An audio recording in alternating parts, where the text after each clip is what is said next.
So our journey has brought us to a steeper snow slope here, and it may be a member of your party who's feeling less confident or looking less competent, and so there's various ways we can provide a bit of security with them. So we're going to have a look now at a snow belay using the rope. And the thing that we're going to have to do, because we're on an open snow slope, is we're going to dig a bucket seat, and the clue is in the name really. We want a bucket that we're really sat inside of. So it's going to take a bit of digging, and the principle of moving snow into space is going to be really important to us here. When you dig, you take snow away, you then need to move snow into that space. If you don't do it like that, it's going to be hard work and not very efficient. What Paul needs here is a ledge. We're going to get him stood with some security so that then I have time to think about how to create my bucket seat. So we're going to just chop away at the snow here, move the snow into space.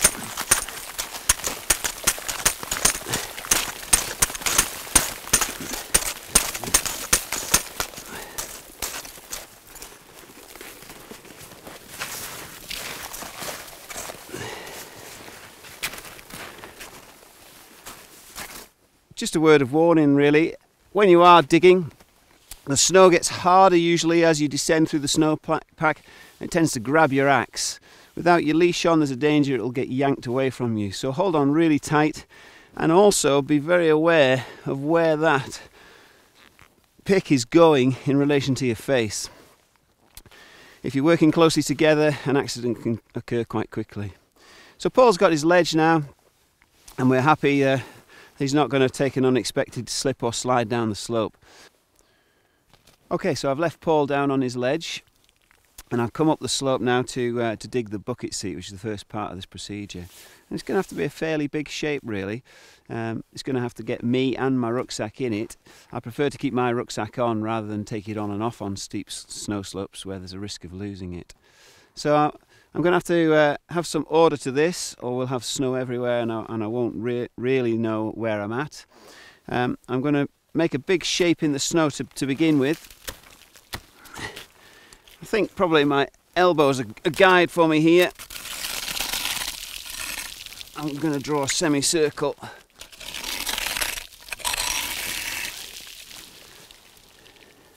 And so what I'm drawing on this line here is going to be the front face of my bucket. And in a bucket seat, it's very important that the front face is perpendicular to the slope, so at right angles to the slope. So I'm going to be trying to cut away at about the angle my axe is on currently. Again, it's pulling snow into space, so we're going to start at the bottom and work backwards. There's going to be a lot of digging, so we need to conserve our energy.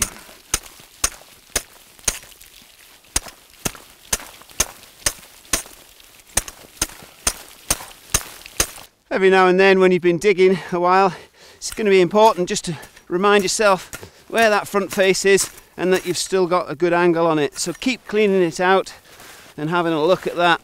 Make sure you're not losing track of where that front face is, because that's where all the security is going to come from.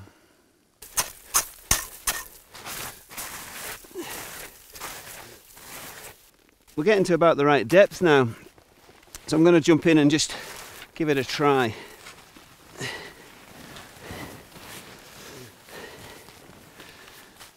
So I know it's the right depth if my knee is catching on the edge of the front face there, and I know it's the right depth behind me if I don't feel like I'm pushed forward onto my knees. So there are two ways I could make this a bit stronger. Really, the first way, I want to get my heels and my crampon points digging into some snow there, so that I feel like I've got some resistance from feet and thighs. And the second way is to perhaps involve the use of the ice axe.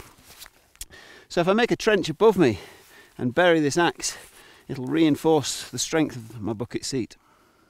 So to find the place where I'm going to reinforce my bucket seat with my axe, I'm going to stand in my bucket, I'm going to reach my arm forwards, and in a line with the slope and my bucket, I'm going to make a mark. And since the strength of all this relies on the integrity of the snow in front of it, I'm going to do my best not to damage any of that. So I'm going to now come out my bucket seat and go around to work from the side.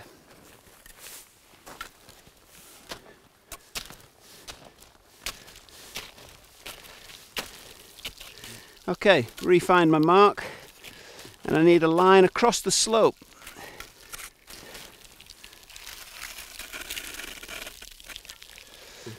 Now there's a difference here to the way I dug my bucket seat. The key difference here is that I want to bury my axe in a horizontal position, but the crack it's going down into the snow in, I'm going to dig vertically downwards. So, not worried about the angle of the snow anymore.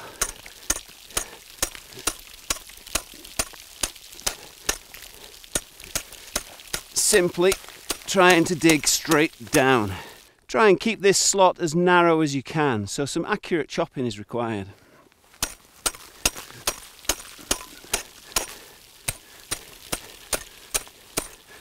Okay, so my slot is progressing well.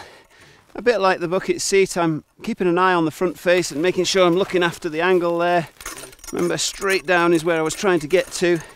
And I'm trying to get down into a hard layer, which I've managed to get into just here.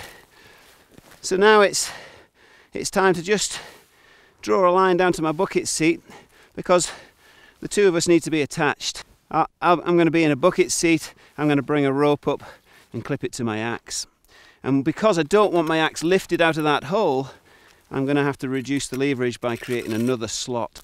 So see how your axe sits down in the slot there, and when you bring it out, we're looking to find the balance point. It'll be somewhere down the shaft there, and that gives us the idea that in terms of surface area of axe, we've got an equal amount on both sides, and that is where we need to attach ourselves to.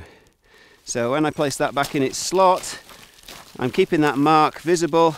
I know I need to make my vertical slot towards my bucket from there. I'm going to keep this one very narrow indeed.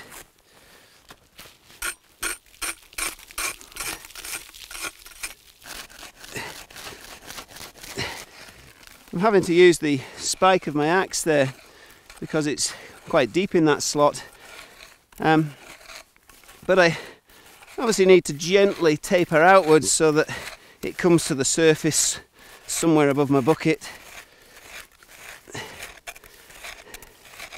So just trying to ease that into a gentle gradient so that it's all going downhill from my axe.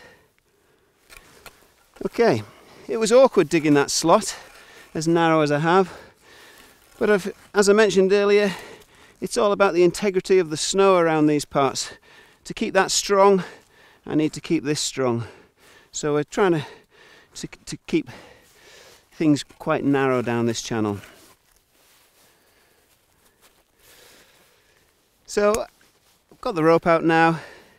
I definitely don't want that trailing all down the snow, so I've made a little hole to keep all that in while I work. And I've got a trusty sling and crab. It makes life so much easier when you've got one of these around. The way I like to attach the sling and crab to my axe is to make a clove hitch.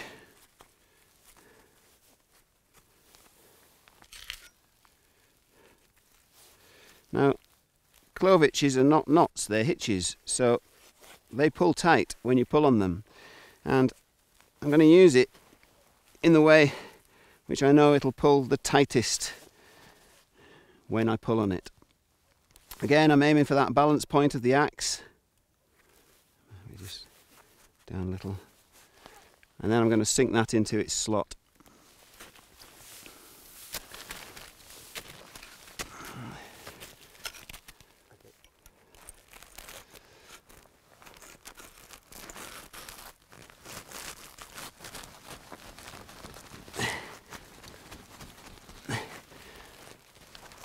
Pack that down and keep the axe against the front face of the slot that you made, and make sure the sling is pulled tight have a look at your vertical slot and just check the sling's not riding up over any rises that could force a bit of leverage on the axe.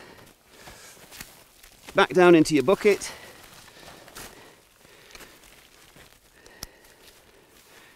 And this is the awkward bit really, because I'm going to be sat down in this hole and I need a certain amount of rope to get me there, so it's sometimes hard to get that quite right.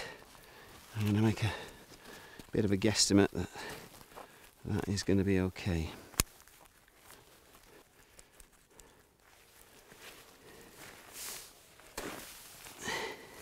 The hole's filled in a bit during all this, so I'm just going to scoop out some of the loose.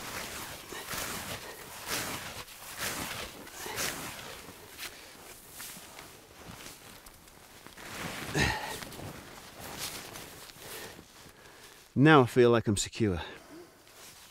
Myself and Paul are now attached to each end of the rope, and it's time to give Paul the security required. So I'm going to use my body for that, and what I'm going to do is I'm going to throw a loop of rope over my back. Now, this is kind of awkward to arrange. If it ends up at your neck, it's no good at all. So what we're looking to do is to settle it right down at our kidneys, and you may well have to just budge out of your seat in order to make that happen.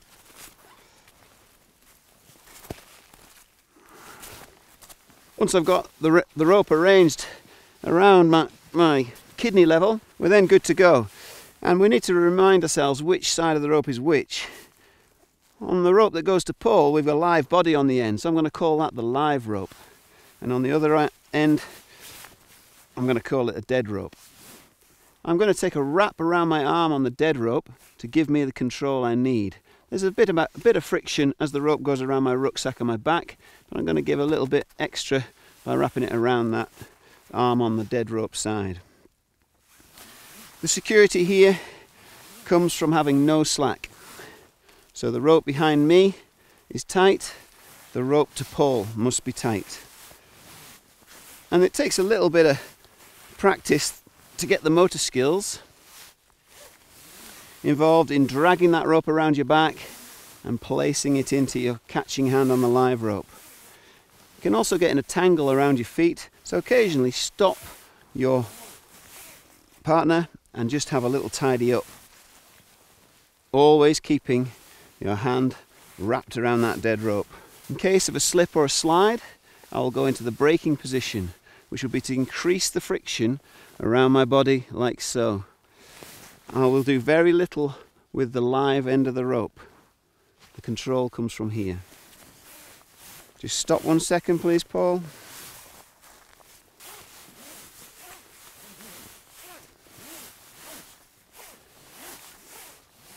And stop again please.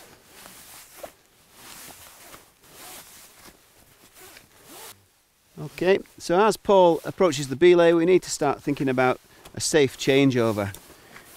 And I'm not going to detach myself until Paul is attached and safely in the bucket.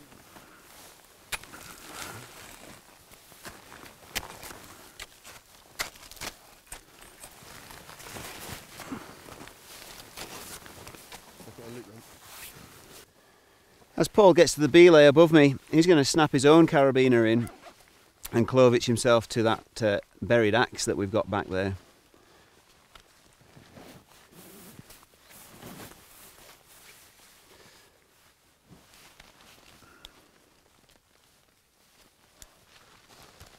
Okay, clipped in.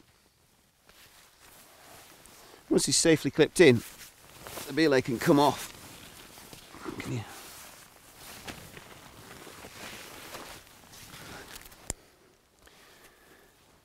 What you'll learn now is that the rope is the wrong way up.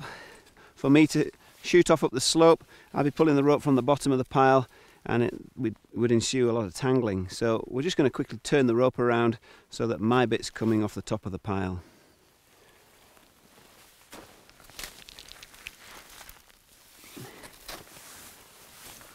There's you. Yeah. Yeah.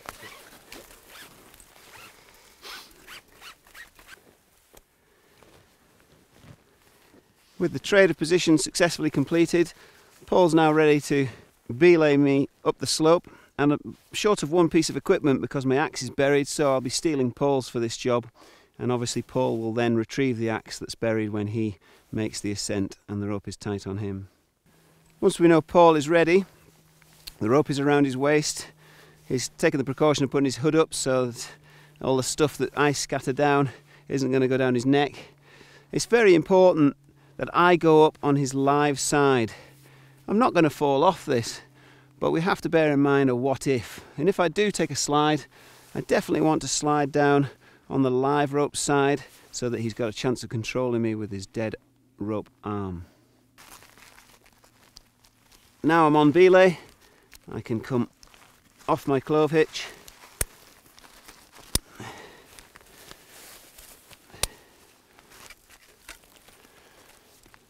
and make the ascent to the top.